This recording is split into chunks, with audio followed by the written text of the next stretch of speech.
Dieu, je suis exulté de joie de me présenter au-devant de vous dans cette émission Parole d'encouragement. Moi, votre humble serviteur, l'évangéliste Hervé Lélo-Pentecôte. Je crois que nous allons passer des moments d'édification, des moments précieux dans la présence de Dieu, et quelqu'un sera impacté, quelqu'un sera béni. Nous allons prier le Seigneur. Éternel nom de Dieu, nous te rendons grâce pour ces moments précieux. Il est dit dans ta parole, cherchez l'Éternel pendant qu'il se trouve, invoque l'Éternel s'il est prêt, il agira. Seigneur, je recommande ton peuple de partout entre tes saintes mains. Seigneur, au travers de cette parole, permets qu'il soit impacté au nom de Jésus. Amen.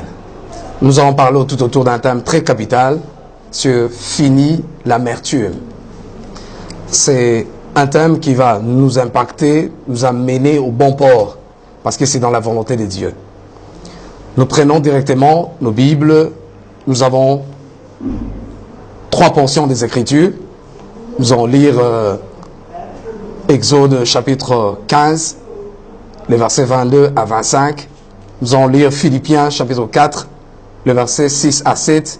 Et enfin, nous allons lire Psaume chapitre 42, le verset 4 à 6. Moïse fit partir Israël de la mer Rouge. Ils prirent la direction du désert de Shur.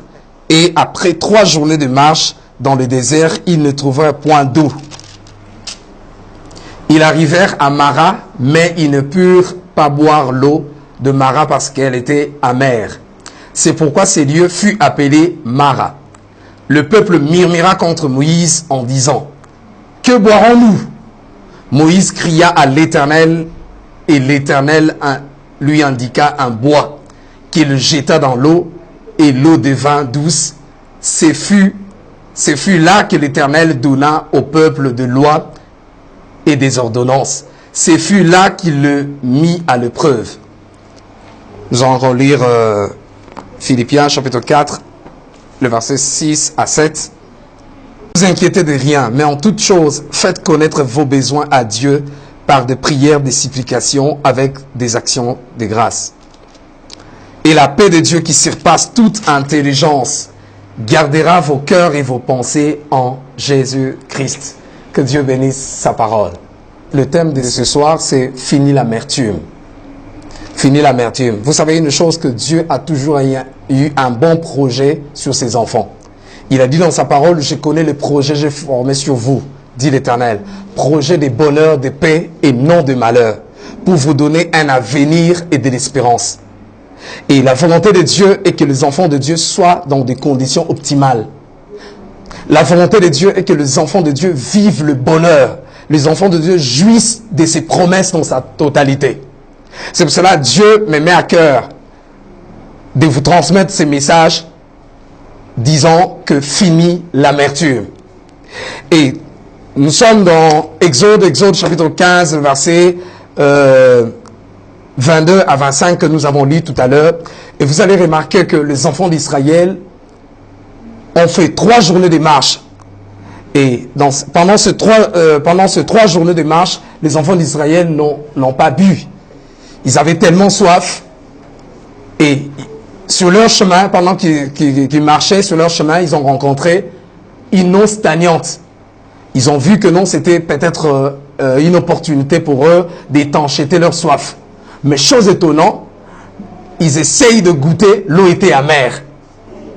Et tellement qu'ils avaient soif, les enfants d'Israël se sont mis à murmurer contre Moïse, disant que Moïse, que boirons-nous?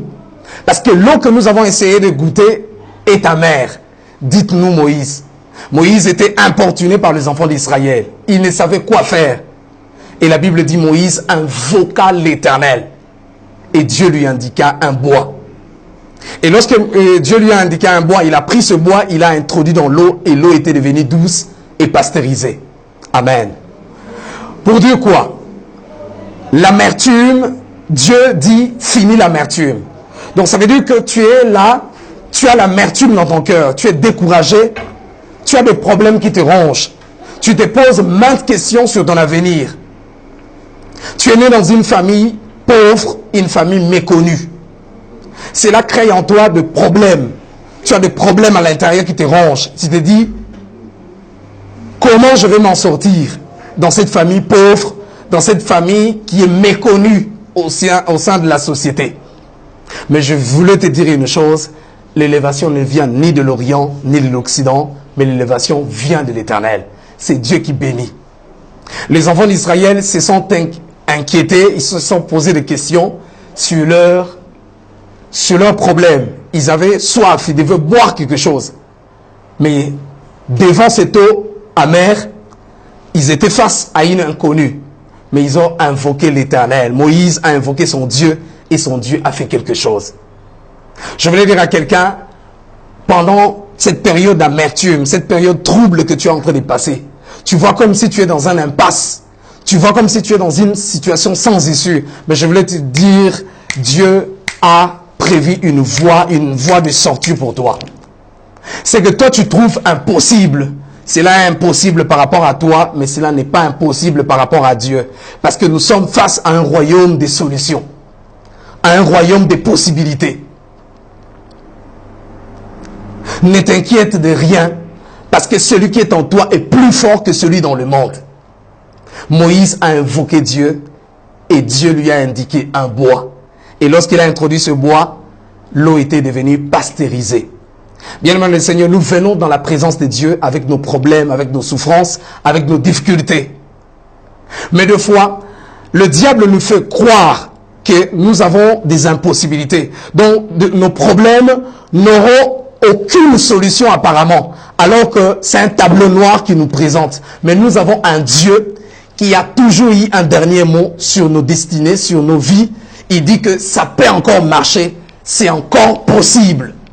Je viens encourager quelqu'un, une personne que le monde a sous-estimée, une personne que la famille a bafouée, pour te dire que les gens te regardent mais ils ne te voient pas. En toi, il y a des choses, il y a des richesses que Dieu seul connaît, mais que Dieu va divulguer aux yeux de tous au moment opportun. Tout le monde saura que tu es un Dieu véritable, que tu es un Dieu puissant. Moïse, dans cette période difficile de traverser, ils ont traversé la mer Rouge. Mais pour arriver à Cana, ils ont fait 3 journées de marche sans pour autant boire quelque chose. Avec cette grande soif, les enfants d'Israël se sont mis à se lamenter sur la situation. Moïse, en tant qu'être humain aussi, il s'est senti importuné. Il s'est posé maintes questions. Que ferais-je pour ce peuple? Mais la Bible dit, Moïse a invoqué l'Éternel. Moïse il a cherché à se joindre à sa source, qui est Dieu. Il savait que non, il cheminait avec ses peuples selon le mandat de l'éternité. C'était pas selon son bon gré, mais selon le mandat de l'éternité. Il savait que c'était pas son peuple, mais c'était le peuple de Dieu. Parce que quand Dieu lui avait donné le message distinct pour aller libérer le peuple, il dit, j'ai entendu les cris de mon peuple. Donc les enfants d'Israël marchaient avec Moïse, physiquement, mais spirituellement, ils marchaient avec Dieu. Les enfants d'Israël n'étaient pas seuls. Je voulais dire à quelqu'un, tu marches, mais tu n'es pas seul. Tu as un Dieu puissant, il est invisible, mais tout puissant. Il est en train de contrôler cette situation qui te ronge. Les gens te regardent, j'insiste, mais les gens ne voient pas. Tu es un fils de promesse, tu es une fille de promesse. Je voulais dire à quelqu'un que Dieu n'est pas un homme pour mentir, ni un être humain pour changer d'opinion. Ce qu'il promet, il le réalise et il n'affirme rien sans tenir parole. Tout ce que Dieu a promis sur toi, tout ce que Dieu t'a dit, cela s'accomplira certainement, peu importe la durée. Et j'aime ce qu'Habakkuk dit, il dit même si la prophétie tarde, attends-la, car au temps marqué, cette prophétie que tu vois apparemment comme abstraite, mais au temps convenable, en d'autres termes, en temps utile, cette prophétie deviendra une réalité. J'aime ce qu'il dit, elle marche vers son terme. La prophétie, c'est comme un homme qui est en train de marcher. Waouh! Bien-aimé, ne crains rien, surtout rien. Même quand tu es face à l'impossible, c'est toi qui dis que c'est impossible, mais Dieu ne dit pas que c'est impossible. Parce que tout ce que les gens voient est apparemment impossible, mais Dieu sait que c'est possible, parce que c'est le garant d'un royaume des possibilités. Bien aimé, les enfants d'Israël se sont mis à se lamenter. il s'est posé maintes questions. Que boirons-nous, Moïse? Dites-nous, que boirons-nous au juste? Waouh! Pendant qu'il se disait, pendant qu'il s'est posé des questions, c'est ce qu'il allait boire. Parce qu'apparemment, c'était pas une eau appropriée pour la boisson. Parce que c'était une eau amère et les enfants d'Israël ont trouvé que c'était dégoûtant. Mais il a fallu que Moïse entre dans la présence de Dieu pour recevoir de Dieu une solution immédiate pour régler le problème qui rongeait Israël dans sa corde sensible. C'est un Dieu qui fait des choses, mais il le fait très bien. L'eau, la Bible dit, il a pris un morceau de bois, il l'a introduit dans l'eau, et la Bible dit l'eau est devenue douce. Et Israël a bu, c'était un soulagement. Je voulais dire à quelqu'un, tu as des situations qui te rongent, tu veux perdre ce mariage. Le médecin dit que cette opération va t'amener à la mort. Mais je voulais te dire que Dieu, c'est le Dieu des possibilités illimitées. La Bible dit qu'il dira qu'une chose arrive sans que Dieu l'ait ordonné. Le royaume des ténèbres s'est réuni pour que tu tombes. Le diable cherche à tout prix pour que tu perds cet emploi. Mais je voulais te dire, c'est que Dieu réserve pour les enfants de Dieu, c'est toujours des choses merveilleuses. Je voulais dire que tu seras promis dans ces postes, tu seras élevé, même s'il y a une conspiration contre ton business, contre ton travail, contre ce mariage. Mais Dieu a un dernier mot. Parce que la Bible dit dans le livre d'Ésaïe, chapitre 54, le verset 17, que toute arme forgée contre toi sera sans effet. Et toute langue qui s'élèvera en justice contre toi, tu la condamneras. Bien-aimé, tu es attaché à un royaume puissant et à un royaume hors du commun. Celui qui est en toi est plus grand que celui dans le monde. Bien-aimé, laisse les gens dire ce qu'ils peuvent dire sur toi, te concernant. Les gens voient la réalité d'aujourd'hui, mais Dieu connaît ton avenir. Ils se disent que non, tu es incapable. Tu ne peux pas te marier. Tu ne peux pas arriver au bout dans ces projets. Mais moi, je vous dis que tu vas arriver au bout de ces projets et tu vas te marier. Même si tu as un âge avancé. Les gens regardent que tu as déjà atteint l'âge nubile, un âge approprié pour le mariage, mais tu ne te maries pas. Mais je voulais dire à quelqu'un, si tu vois Dieu visiter celui qui est à tes côtés, celui qui est ton proche, un membre de ta famille, ou une amie ou un ami à toi, dans ces domaines de mariage, tu assistes dans un mariage de ton ami ou d'une amie, sache-le bien, le même Dieu qui a visité ton ami, il n'est pas loin, Dieu est dans le voisinage. Il va arriver là où tu es pour que ce témoignage devienne concret. Bien-aimé, ne t'inquiète de rien, comme nous venons de lire dans Éphésiens, dans Philippiens chapitre 4, versets 6 à 7. La Bible dit, ne vous inquiétez de rien, mais en toute chose, faites connaître vos besoins à Dieu par des supplications de prière avec des actions de grâce. Et j'aime le verset 7 qui dit, la paix de Dieu qui surpasse toute intelligence gardera vos cœurs et vos esprits en Jésus-Christ. Bien aimé, les inquiétudes vont créer en toi ce qu'on appelle des maladies psychosomatiques. Dieu ne veut pas à ce que tu puisses t'inquiéter. Parce qu'il sait que ce qu'il a réservé pour toi, tu n'as pas encore vu ça avec tes yeux physiques. Mais spirituellement, ça existe dans le monde invisible. Parce qu'apparemment, quand Dieu a créé, si vous lisez dans Genèse chapitre 1er, qu'est-ce que vous avez remarqué? La Bible dit que la terre était informe et vide. Il y avait des ténèbres sur la surface de l'abîme. J'aime la suite. La Bible dit, et Dieu dit que la lumière soit et la lumière fut. Alors qu'apparemment, la lumière n'existait pas. Il y avait un ténèbre épaisse. Mais dans le bon projet de Dieu, Dieu voyait déjà qu'il y avait une lumière qui existait. Avant que les yeux physiques, avant que même le cosmos, avant même que la terre expérimente cette lumière, mais cette lumière existait déjà dans un monde invisible. Et Dieu dit que la lumière soit et la lumière fut. Bien aimé, je voulais dire à quelqu'un, c'est que ce qui n'existait pas dans le monde invisible, dans le monde visible, j'allais dire, cela ne veut pas dire que ça n'existait pas non plus dans le monde invisible. Il y a des choses que Dieu fait, c'est encore caché. Tu as eu des moments où tu pleurais. Tu étais dans ta chambre, tu es entré. C'est comme un deuil. Tu pleures tout le jour. Même au moment où je te parle, tu es en train de pleurer. Parce que tu n'as personne pour payer tes études. C'est Marie que tu as connu au bas de l'échelle. Dans la gloire, il est devenu un monstre pour toi. Tu te dis, Seigneur, je veux divorcer. Alors que ton Dieu, le Dieu que tu sers, le Dieu que tu pries tous les jours, il a dit que je hais le divorce. Ça veut dire quoi? Tu as la possibilité, comme Moïse, d'aller chercher la face de Dieu pour que Dieu enlève cette amertume. Je veux dire deux choses, deux points capitaux pour le message. Parce que fini l'amertume, il y a une voie d'issue pour sortir de l'amertume. Mais je vais parler de deux choses capitales. La première des choses, la prière. La prière est d'une grande importance. La prière, je ne parle pas de la prière simplement, mais la prière en profondeur. Ça veut dire quoi? Je définis la prière. La prière, c'est un moyen qui nous permet d'entrer dans le monde invisible pour prendre des choses et sortir avec dans le monde visible. C'est ça la dimension de la prière. Tu es enfant de Dieu, tu dois faire recours à Dieu. Tu dois entrer dans la présence de Dieu. Pour dire que dans l'amertume, dans cette douleur, dans ce qui te ronge, tu dois chercher la présence de Dieu. Il est dit dans le livre de 1 Thessaloniciens, chapitre 5, le verset 16 à 17. Le verset 16 dit, soyez toujours joyeux. J'aime, soyez toujours joyeux.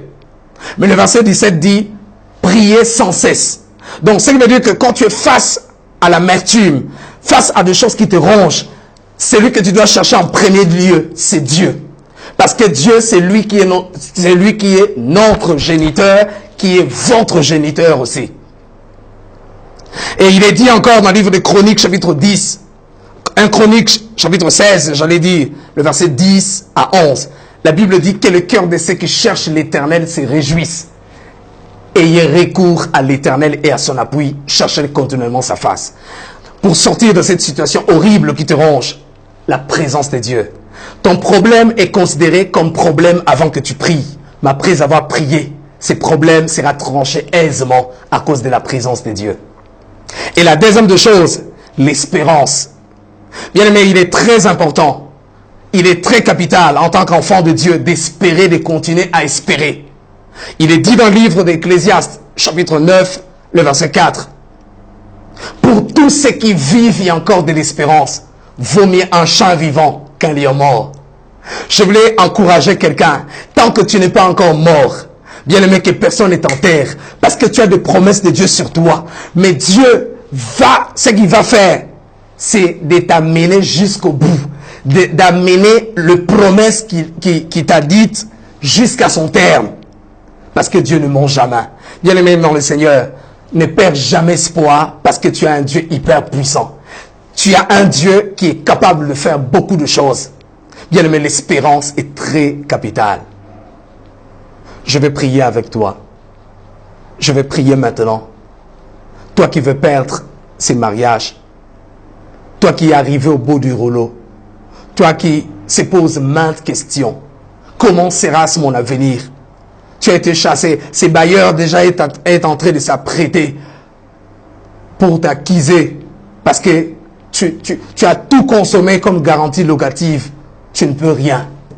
Tu as un enfant malade, très malade, et le médecin dit qu'ils ne peuvent plus rien. Mais je viens t'encourager. C'est le médecin qui a dit, mais au ciel, il y a un docteur, Jésus, un docteur par excellence. Tu as un problème de cancer, tu as le sida. Je sais quoi, quelle est cette maladie? Mais je vais prier avec toi maintenant que Dieu change cette situation. Le Dieu qui m'a dit, finis l'amertume, il te dit aussi, finis l'amertume. Oh mon Dieu, je vois quelqu'un en train de sortir dans cette situation affreuse. Je vois quelqu'un en train de sortir dans une prison. C'était prévu que tu meurs avant la fin de cette année. Mais je déclare que tu ne mourras pas, tu vivras. Et tu rencontreras les œuvres de l'Éternel. Et tu verras la chute de tes adversaires. Seigneur, je suis en train de prier pour cette femme. Je suis en train de prier pour cet homme. Cet homme qui a été longtemps dans cette maladie. Je prie que Dieu te guérisse au nom de Jésus. Je prie que Dieu restaure ton mariage. Je prie que Dieu t'amène au bon port et que tout ce que tu as vu en songe, en vision, et tout ce que le prophète en dit te concernant, je prie que cela s'accomplisse au nom de Jésus.